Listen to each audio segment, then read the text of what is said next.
Hello, everyone, and welcome to another episode of Iron Panther Presents. Today, Chris and I are going to talk about The Shy, and there's a lot of things that went down in this episode. I know it's probably traumatic for a lot of people who watched it and are fans of We're here for you, though, all right? We're here for you.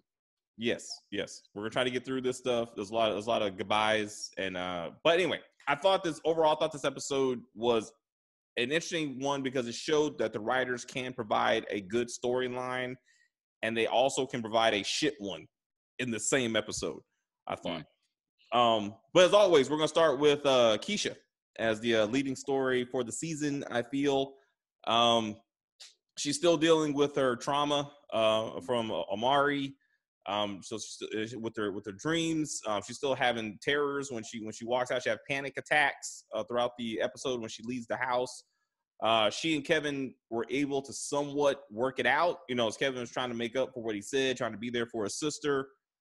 In the end, she was able to let him in so he could help console her through one of her panic attacks. And I hope that moves forward. And she's pregnant. Mm-hmm. So, and this kind of answers the question whether or not Amari was raping her or something. And so at least now she does. Yeah. That was pretty deep. That was I don't know. I kind of saw it coming. Unfortunately. So, and then because now with the pregnancy, it's all has to deal with the decision. A choice. And that's what we were presented with, obviously her mother and Dre, like, hey, look, we can take care of this. We, I got a clinic over there. We can get this knocked out. But now looks like she was having kind of second thoughts, perhaps, So yeah. What are your thoughts? Do you think she's actually really seriously considering keeping the baby, or what? What you think? I think the fact that she looked it up, I think the writers want us to believe that she's considering it. Like what would it be like? You know what I'm saying? That's a lot. I mean, whether or not it was from like a rape and kidnapping, or just Nook got her pregnant. Yeah, just like a one night stand that that she want. That's But either way, when she's supposed to go to college, right before she's supposed to go to college. That's what I'm saying. So either way, it's a huge thing that's gonna disrupt her life that she wasn't planning for, right? Yeah. So I thought it was an interesting choice that they would even give her a moment of pause of like maybe I should. So I mean I think I don't know. We just gotta see how it goes. I don't think she's gonna keep the baby. I think that would change the story too much. Of what they're trying to do with her character. And I don't think that's a lot. I mean, that would be a whole storyline by itself. So I don't know. We've got to look into that. Yeah. But to your point about the whole thing with Kevin, I did like that one because like we were kind of going on, rightfully so. Kevin was being a little bit of an asshole. He was. On the last episode. He was. Like understood a little bit of why he was kind of acting out, obviously, but same time, like he just couldn't. I mean, I know he's young. He's a young kid, but, at the same time, he ain't that young to understand that, like, what happened to his sisters. What I noticed, though, even about, and we'll get to Emmett much later, but one thing I do notice when the roles of Kevin and Emmett kind of change up is when it deals with Keisha. When it comes to Keisha, Kevin says stupid shit all the time. But then Emmett always knows, like, the right thing to say. You know what I mean? So that's one thing I always notice. Even when it comes to like telling Kevin, like, "Yo, your sister went through a lot of stuff." Yeah. So but he kind of came along towards the end. Glad to see he kind of figured out, like, look, like she's really hurt. Like, why do you need me to run with you? I was like, really? You don't know why? Like, does she have to spell that out to you? Yeah. Why? You know what I mean? And then at the end, it looked like he finally got it. When she saw, like, she started hyperventilating, seeing the bus. Yeah. She became, even though he's the little brother, he became like the big brother. Yeah. Like consoling her. So I don't think after that, I don't know. What do you think? I feel like we're done seeing Kevin being being a jerk towards her in a sense of like, wait, how long we have to deal with this? Do you think that too? No, you're right. I think we're moving forward. I think this should have happened last episode when they're in the house and she's just home. Like, if he was making an effort to try to be there for her, she's constantly pushing them away, then I can see him being like, well, she shouldn't have came home at all. Like he's upset, but he don't know how to, how to express it. You know what I'm saying? Right. And therefore that's why he's feeling that way. But the way he was acting, last week, he was being an asshole. Yeah, he was a straight asshole. Yeah. But now, again, he's trying, and then for her to constantly to be like, no, I got this, when obviously she doesn't. He's like, Isaac, I give her some time. And them going running together like they used to, like just kind of hanging out. Yeah, so I think they're on the right track, with this. They know he'll be there for her. I thought they would let him know about the baby in this episode, but maybe that's going to come later. But to see what he feels about that, like how he processes that, would be interesting. Yeah. I don't. Yeah. I mean, I'm trying to think, even in real life, damn, would you even? I mean, it would be one thing telling like your parents. Obviously, that's a big deal because obviously you're going to want to know. But like, I mean, you want to really tell the people that could maybe point you in the right direction. What is your kid brother going to do? Well, I'm saying she's going to be out the house. It's a procedure. You know what I'm saying? Like he's going to ask questions. You know what I'm saying? That's what I'm saying. They're like, he's going to want to know what's going on with his sister. That's what I'm saying. I have a feeling if they go through with the procedure, they are going to, I mean, everyone finds out in the end when everyone does anything, really. So no matter what, Kevin's going to find out. But I feel like they're going to try to keep it away from like it's none of his business. You know what I mean? Like it's a women thing. Yeah. You're way too young to even know about all of this crap anyway. You know what I mean? Yeah. You can't even get with Gemma without her father walking in. You know what I mean? You can't do anything. You know what I mean? So, So that was the good part of the thing. Yeah, of the show. There was other stuff in here that I liked. That was That was a good moment. At least there's some hope. There's some hope there between him and his sister. That's good. Yep. And I like that. So let's deal with the major loss in the show of Ronnie, as a pretty major character from the beginning. I was hurt. I was hurt to see him go, but I want to credit the writers because I'm about when we get to Emmett, I'm going to shit on these people. But right now, I want to credit the writers for putting thought into this show. That I believe from episode 1 of this season, they knew Ronnie was going to die. Like they saw it, right? And throughout this season, they were wrapping up his story. They gave him a mission of finding Keisha. They gave him an opportunity to spend his Miss Ethel's last day on Earth, and they spent time together. And he was with his grandma, and he was able to grieve her. And then his friends left. Like slowly but surely, they were getting rid of things that would kept him in Chicago. And I was like, he's leaving or he's gonna die. Like something's happening to him.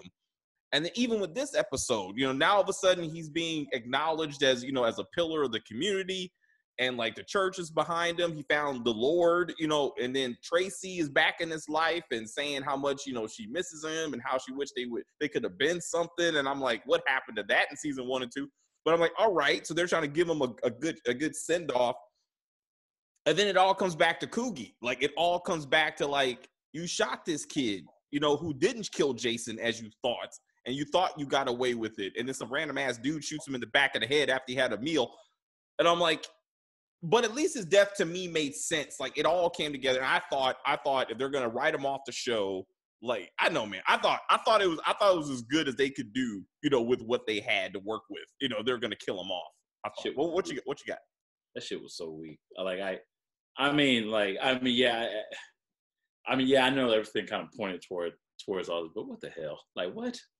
Like and it was just like so sudden. I'm like, I don't know. It's so hard to even put into words of how I felt about that. Like. For one, I don't know. Like the whole Coogie thing was years ago. It was. All of a sudden, now all of a sudden, you're like, Coogie, I'm upset with Coogie. Like, nigga, I don't even know you. Like Brandon didn't even know you. It was fake to me. And then the scene played out.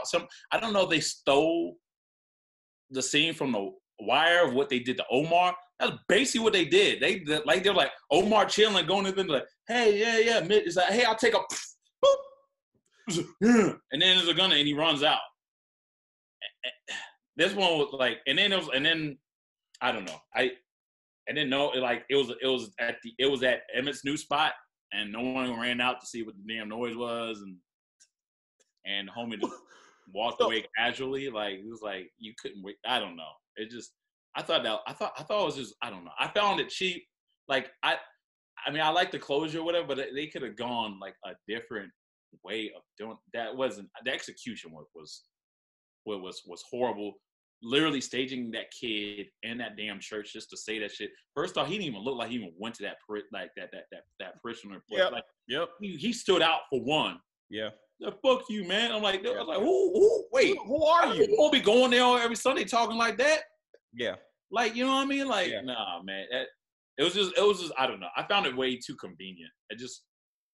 Way too convenient, and and then like, obviously we'll see what card that he gave Jason's baby's mom at the end, say, hey, maybe that card was a way to get the get the baby into the gift to school. You know what I mean? He gave her the money that Duda and Roz gave him.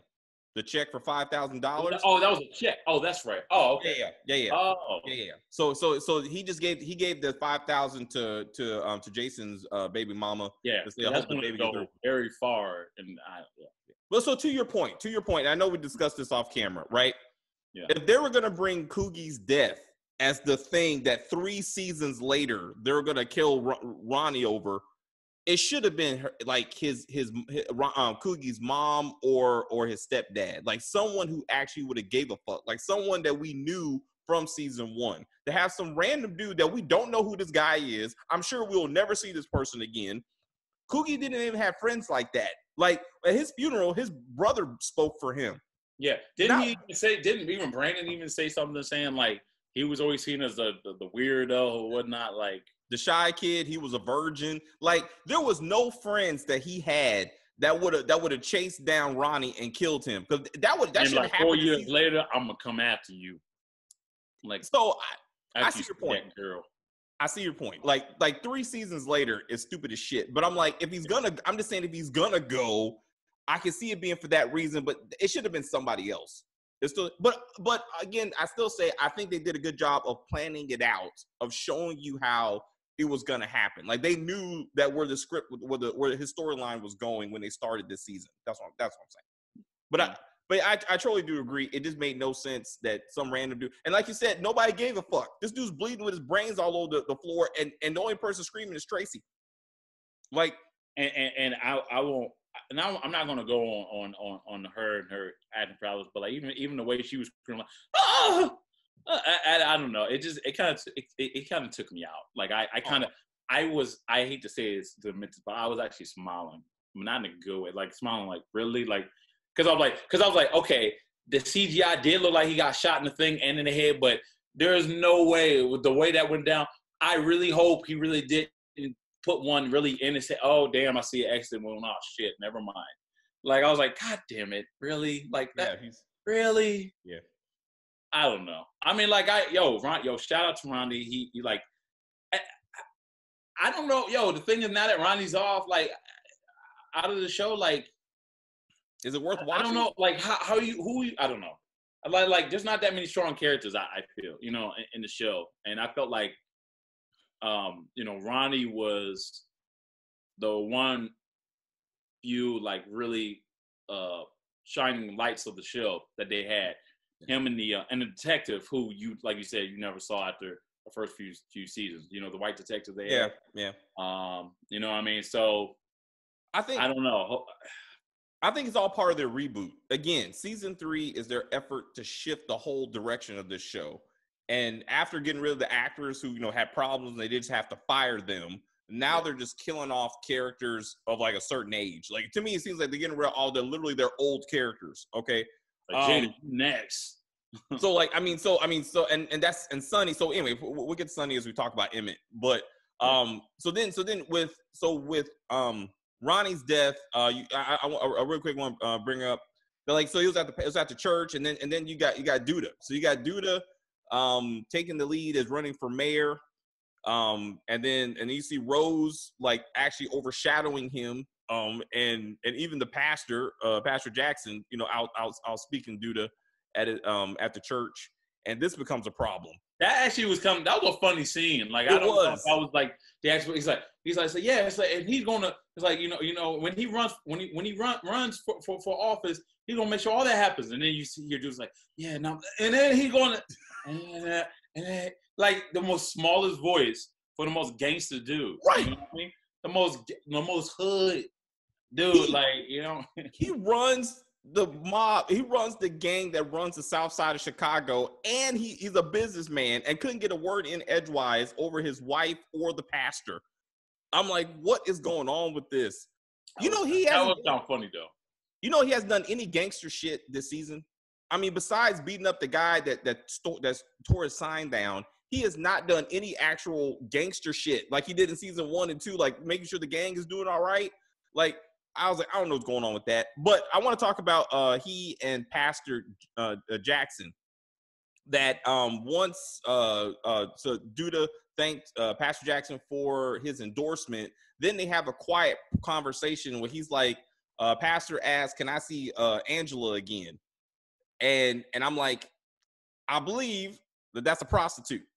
I believe that somehow Duda hooked the pastor up with a prostitute, and he wants to see her again. There's never been a mention of a woman named Angela in this show or in this season. If so, let me know. But you've never seen the pastor have meetings with anyone. And I know it's hard to say, but I believe that's what happened. And that's what got Duda the endorsement. That's how I feel. I really hope it's like he just wants to see Angela because Angela brings the cash. Like, Angela is just the cash lady, like a go-between. Because I'll be so done with the show. That is really what it is. Like it's. I know, man, but I'm like, because I don't understand, like, how you make the pastor in one episode look like he's taking money from Camille. See, and 2 episodes later, he's able to, change Ronnie's life with some inspirational stuff, and even like kind of giving his own son advice, just to be like, "Hey, can I see Angela again?" Like, it's just. I was like, it's shady, man. It's shady, but also shady is Rose. So after Duda sends Rose home because he's like, hey, this is my campaign. Then she comes home and sees Jake trying to break into the safe, even though he don't even know the combination. Yeah. To steal some sensitive documents of Duda to hand it off to Camille's campaign.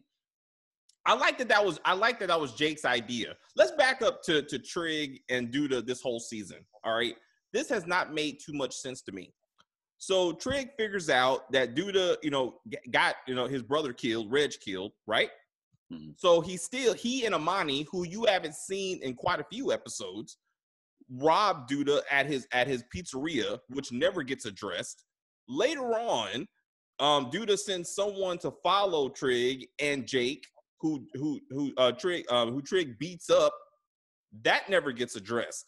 But in this episode, Duda sends some guy to plant drugs into Trig's car. Like, what was that supposed to do? Were they going to call the cops on him and try to get him arrested? No, I actually forgot about that. I completely forgot about that. Yeah.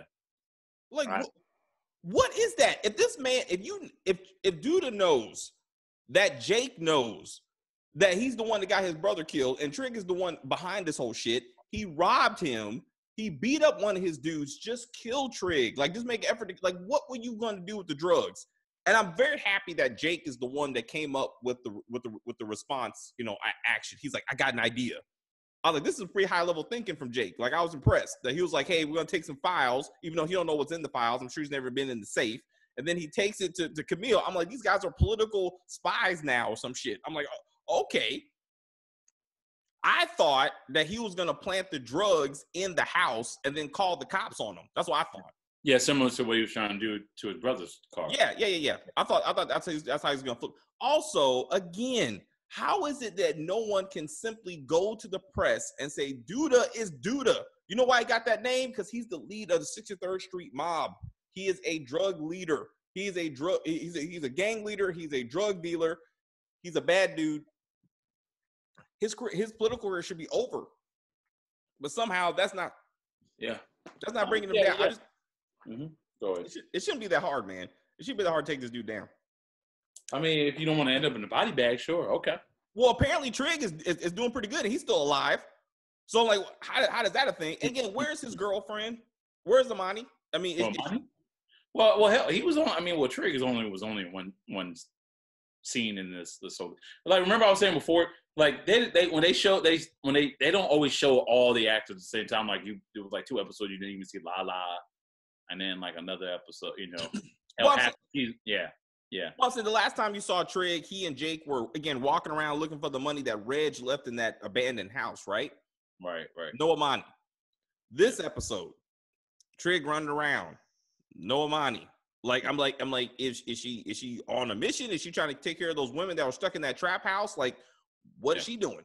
I mean, they were a team, right? So I'm like, I'm just trying to. Well, I think it was just for that one mission, you know what I mean? But at the same time, because I think even if you remember, Trig actually kind of protested against her to be like, no, I'm doing this alone. She's like, I'm going too. You know what I mean? So I think typically speaking, Trig don't want Imani there. So, I mean, so unless Jake brought it up in front of both Trig and Imani wouldn't even know that it's happening. You know what I mean? Because Trig knows better than to tell her knowing that she's going to show up too. I don't know. And then you still got the storyline supposedly that Trig and Amani are trying to set up a safe house that he can that the social services will give Jake back to him. That'll be an hour and a half episode though. So they in this episode they want you to focus on Ronnie getting the closure and the other BS that happened in the episode. All right, so they should have. You're right. After watching the episode, maybe they should have diverted it to the social service stuff instead. It would have been nice. But, instead of the bullshit, you ready to get into Emmett? Well, no, wait. Well, before that, all right. There was something else. There was something else that dude that he got involved with. I thought that you saw in this episode. I can't remember. Maybe not. No. We already talked about that. The whole thing. Yeah. So now I want to make sure our bases are clear before we start, or you start diving into this next part because we got to, man. Let's do it, man. Fuck it. Jesus. So Chris started off the time last episode. I said I would wait until this episode to get into Emmett's storyline. So again, I give the writers credit for trying to wrap up Ronnie's story. You clearly saw that they had a plan for him in episode 1, like I said. I bring that up in contrast to Sonny. Sonny, who has been in this show since season 1, they have shitted on this character.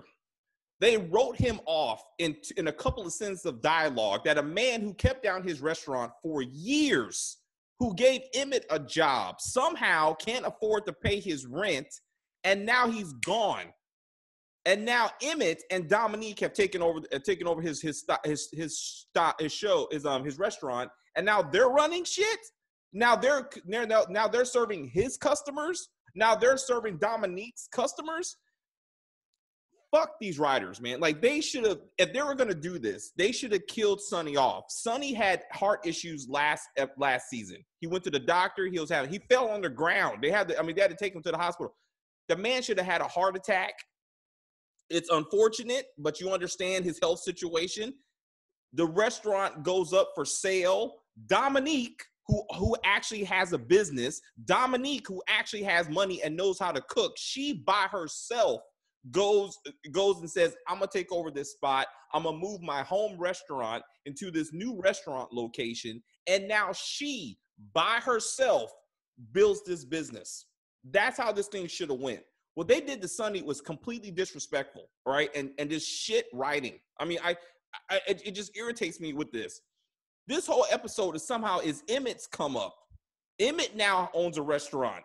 Emmett has his baby mama, his third baby mama, okay, and the girl he just got done fucking, building his restaurant for him, and his mother, Jada.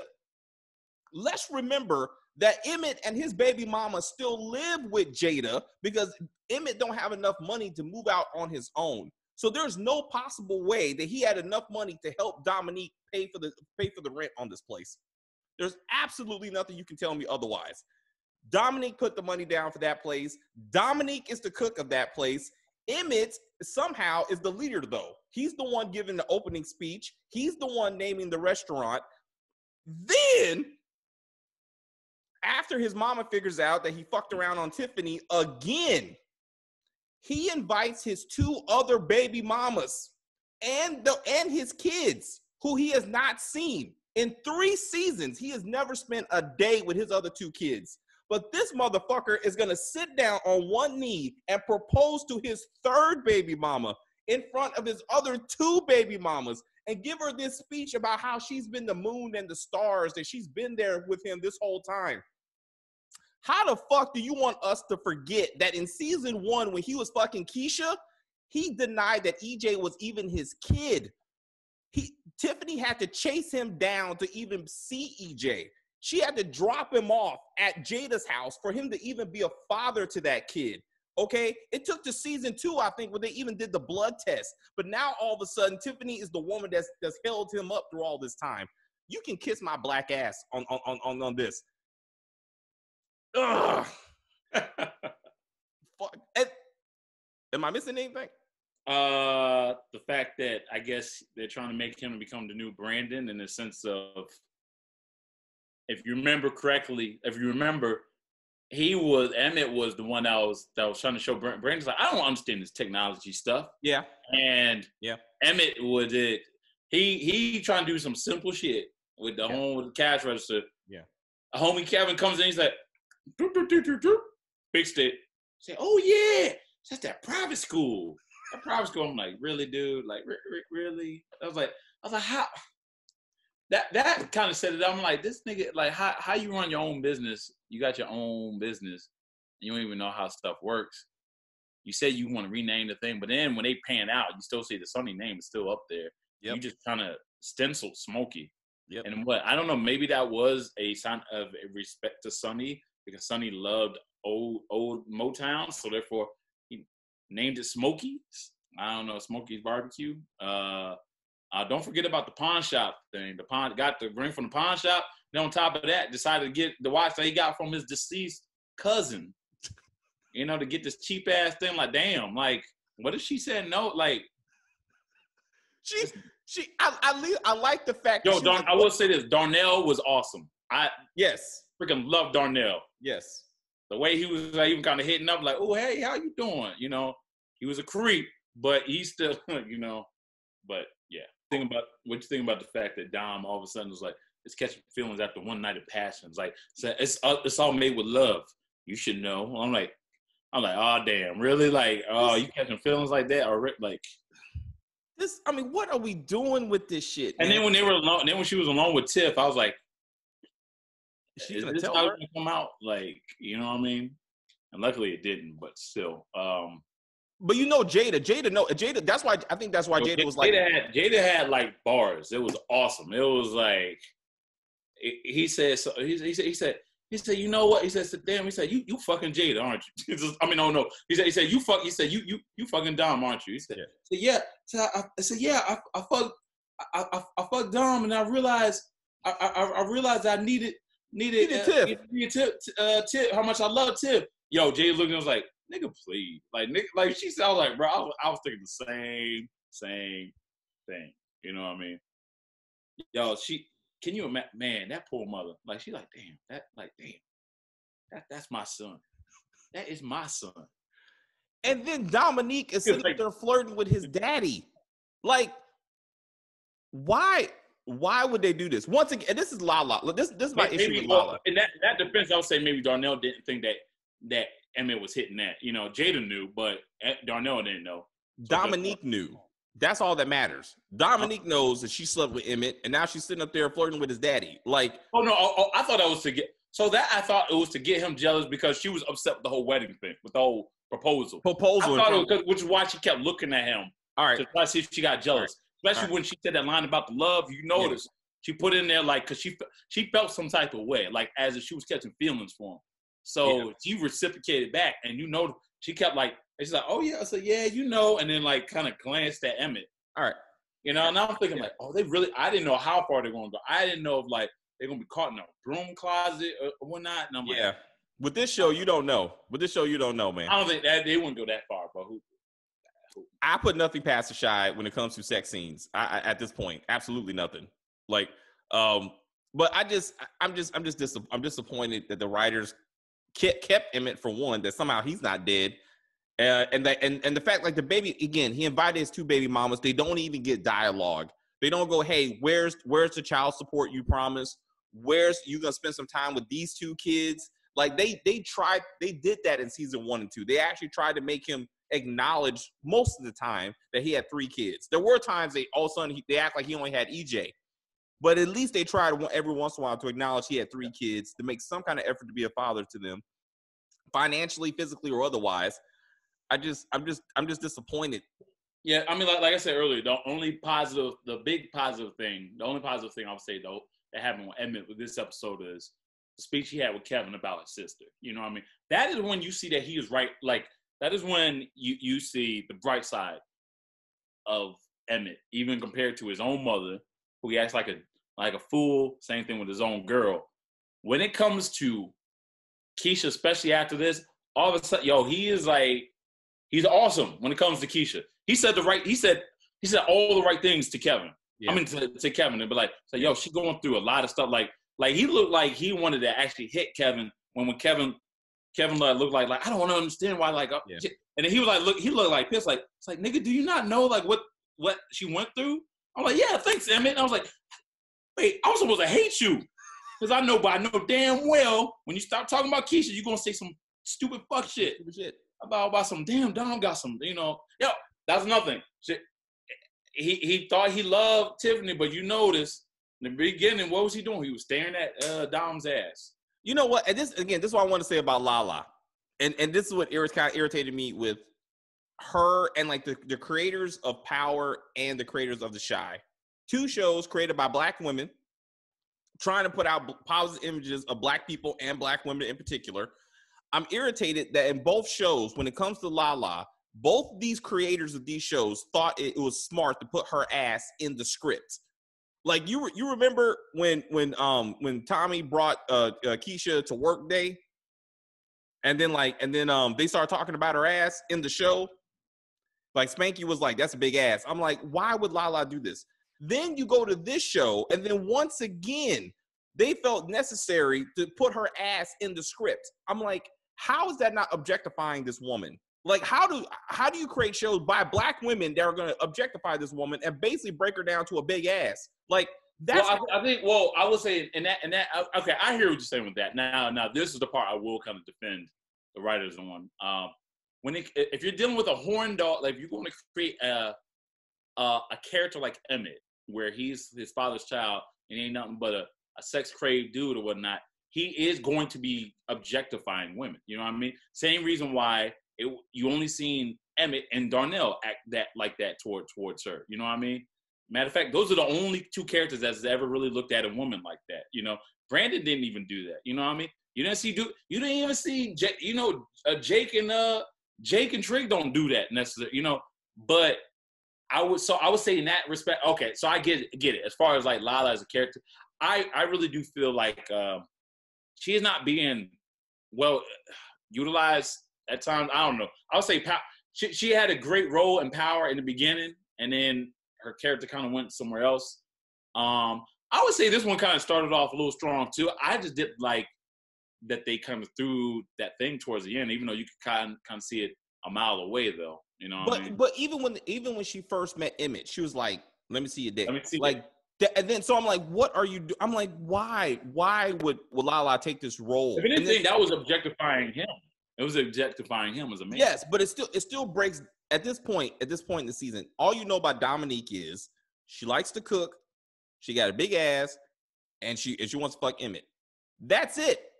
That is it. I wasn't looking at it as like the whole like, hey, big ass, but yeah, okay, all right.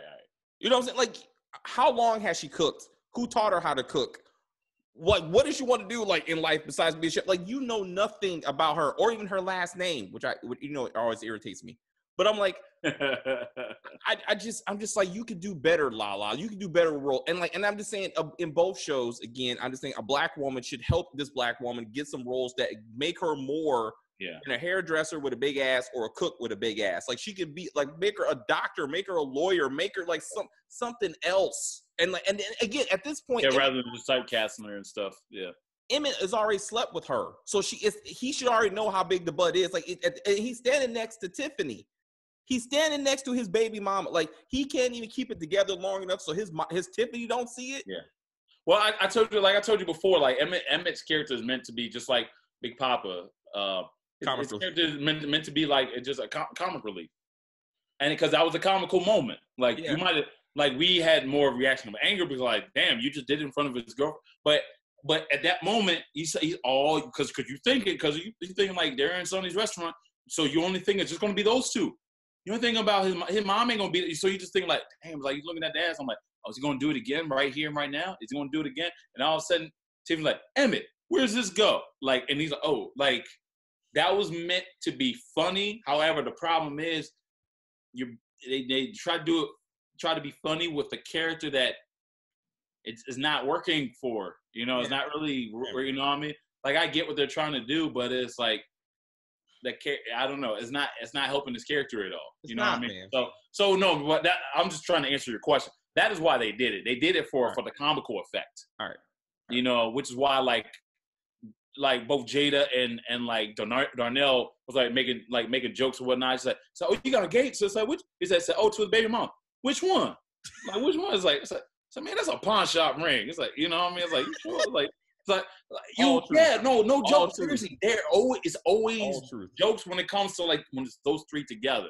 Yeah, it's not supposed to be. Unfortunately, it's not always supposed to be serious, but that takes a toll though when you're talking. I mean, it could work. It could work if you try to. You know, I would say Big Pop. Obviously, Big Papa doesn't have a huge role, but it could work if you do it like where like Big Papa you throw in some times where he's just being like real serious with his girlfriend and whatnot. And at times you kind of see small hints of the seriousness with Emmett and Tiff.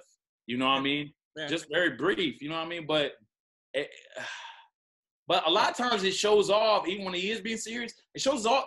When he is being serious, a lot of times it shows that he just doesn't know what the hell he's doing. He's like, I don't know, wait, you got connections? Oh yeah, that's right, yeah, you're Brandon's cousin, right? Oh yeah, like when they were at the weed thing, like he's always not like when he's not being stupid. I mean, or not trying to be funny. He's always being like he's always looking for guidance or something like. Say, oh mama, we're gonna be at your house soon. Yeah, and it's like there's no growth with the characters. I guess is what I'm saying. There's no growth, and it's clear that they're trying to, you know, that he's supposed to fill in the shoes for Brandon. And I know there's no way to really fulfill him, but like if you're going to do that, like I don't know, there's certain things you need to shed away from him. I mean, you know, fine, like you know, if you want him to be a deadbeat to two of his baby moms and make him more focused on Tiff, okay, but at least don't like have him fall in the same traps. Then if you don't want him to be the same guy as, you know, season 1 and 2, I mean, you know, don't bring up old stuff. It's, you know, and that's what's so frustrating when it comes to him, because I thought he was a great character at first. You know, I mean, he was complicated. He was selling shoes out of a damn van and whatnot, trying to teach Brandon how to hustle and how to market everything. And you know, his mother had to set him on pack by even sending her over to his father, who he hasn't seen in years. And I thought it was going to change, but nah, man. You know, not really. Get his own boss out of his own place, you know, and just same stupid Emmett shit, man. So that being said, since Sonny is somehow still alive and somehow okay with his restaurant being taken over by the guy he fired, I hope. You think we're gonna see him again? It's not going to happen. Like the writers aren't. You don't think we're gonna see him again? The writers aren't that good. If what should happen is that like season finale, like he comes to see that the restaurant is doing well, you know what I'm saying? And he's like, you know what? I should have listened, you know what I'm saying? You guys are the future or whatever. And he's like, I'm happy for you, some shit. That'll still be messed up because it'd be like, shouldn't have gone that route. You know what I mean? There's other ways of doing it. You're not gonna see Sonny again. We're not gonna see Sonny again. And and I'm like, it's just wrong, man. I mean, these writers can do better. I mean, again, I think with Ronnie, they did much better. Yeah, I mean, like we just said, the thing it's so crazy because, like you said, the Ronnie, even though, like I said, the way it went out was, I thought was cheesy, but like the stuff building up to it, I thought was good. and the whole thing with Keisha and Kevin, Yeah, I thought was like even when Kevin wasn't in the scenes and you saw like certain things that reminded her of certain things that she had to like listen to meditation to kind of get her in, back to her safe place or whatnot. Yeah. Those were the hot, like I wanted to, I'm not saying I want to see more of that, but it was just more, I don't know. I felt more engaged in stuff like that. Yes. And even seeing like her mother dealing with marriage issues with Dre, I was like, you know what I mean? Even though at times that gets kind of a little old with her and Dre kind of going back and forth, but at least it's growth. There's some development. There's some growth. They're trying to get better. There's some development with it, and but then there's like, and then you have Emmett. You know what I mean? It's just, it's just sad, man. Sad. Yeah. All right. Yo, and I love the actor. Yo, Jacob Lattimore. Great talented actor. Great dude, man. Great dude. But man, they need to do something about your character. The role, man. And and Lala, you need to do better. You need a better agent. You need someone that's going to give you a role that makes you more than a sexy woman. You know what I'm saying? Like, you know what I'm saying? Like do better. I'm saying like, and I was she's a good, I mean, because she can act. She can act. She can. I'm like, and these creators should help her by giving her a role that's not typecasting her over and over again. You can't blame white man Hollywood for this shit. You know what I'm saying? Like this, it just irritates me, that we're doing it to ourselves to an extent. Yeah. But anyway, anything else for this episode before we go? No, wait, how many more episodes do we have now? 2. We got 2 more? Okay. It's gonna be interesting in how they're gonna use that to Ronnie and whatnot. It'll be like, oh damn, that sucks what happened to Ronnie. And then are they gonna forget about him too? They don't be forgotten. Like it'll be like a 5-minute thing speaking now, but like say, yeah, like Kevin gonna speak out, just like, yeah, he did it, and then Keisha's gonna speak at his funeral. Okay. And then you'll never see that shit again. You'll never see that shit again. Because there's no cops this season, so there ain't gonna be nobody investigating this man being shot in the head. So he might get a funeral. I don't even think that's gonna happen, but we'll see. Oh, you don't even think it's gonna happen? We'll see, man. Yeah. I'm not having high hopes. But the pastor better. The same pastor say he better. Wouldn't that be crazy if the same pastor does not give him a funeral? But guess what? Good writing. I'm giving them the opportunity. All right. They begin the season with Ronnie not being able to get into a Brandon's funeral at the church, same church. You know what I'm saying? Like you ain't welcome here. Kevin, I'm not even gonna vouch for you, right? Fast forward to next episode, he has a funeral at the church. Keisha speaks for him. Kevin speaks for him. Yeah. Kevin says, well, yeah, I would see that too. But I would imagine, damn, yeah, shouldn't it be both? Well, no, maybe Keisha wouldn't be up for it. Yeah, you know what I'm saying? But Kevin. Kevin, yeah. Oh, yeah, it's going to be one of the kids, one of the two. Has to be. Everybody else is dead and gone.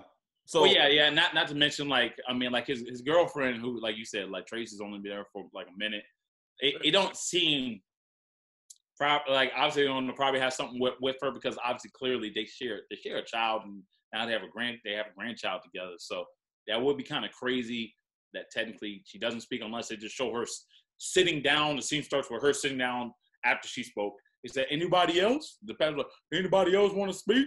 And then Kevin Duda does the little thing. Duda might say something. Say anybody else? All right, we just conclude. Oh, I got something to say. And it's Kevin or Keisha.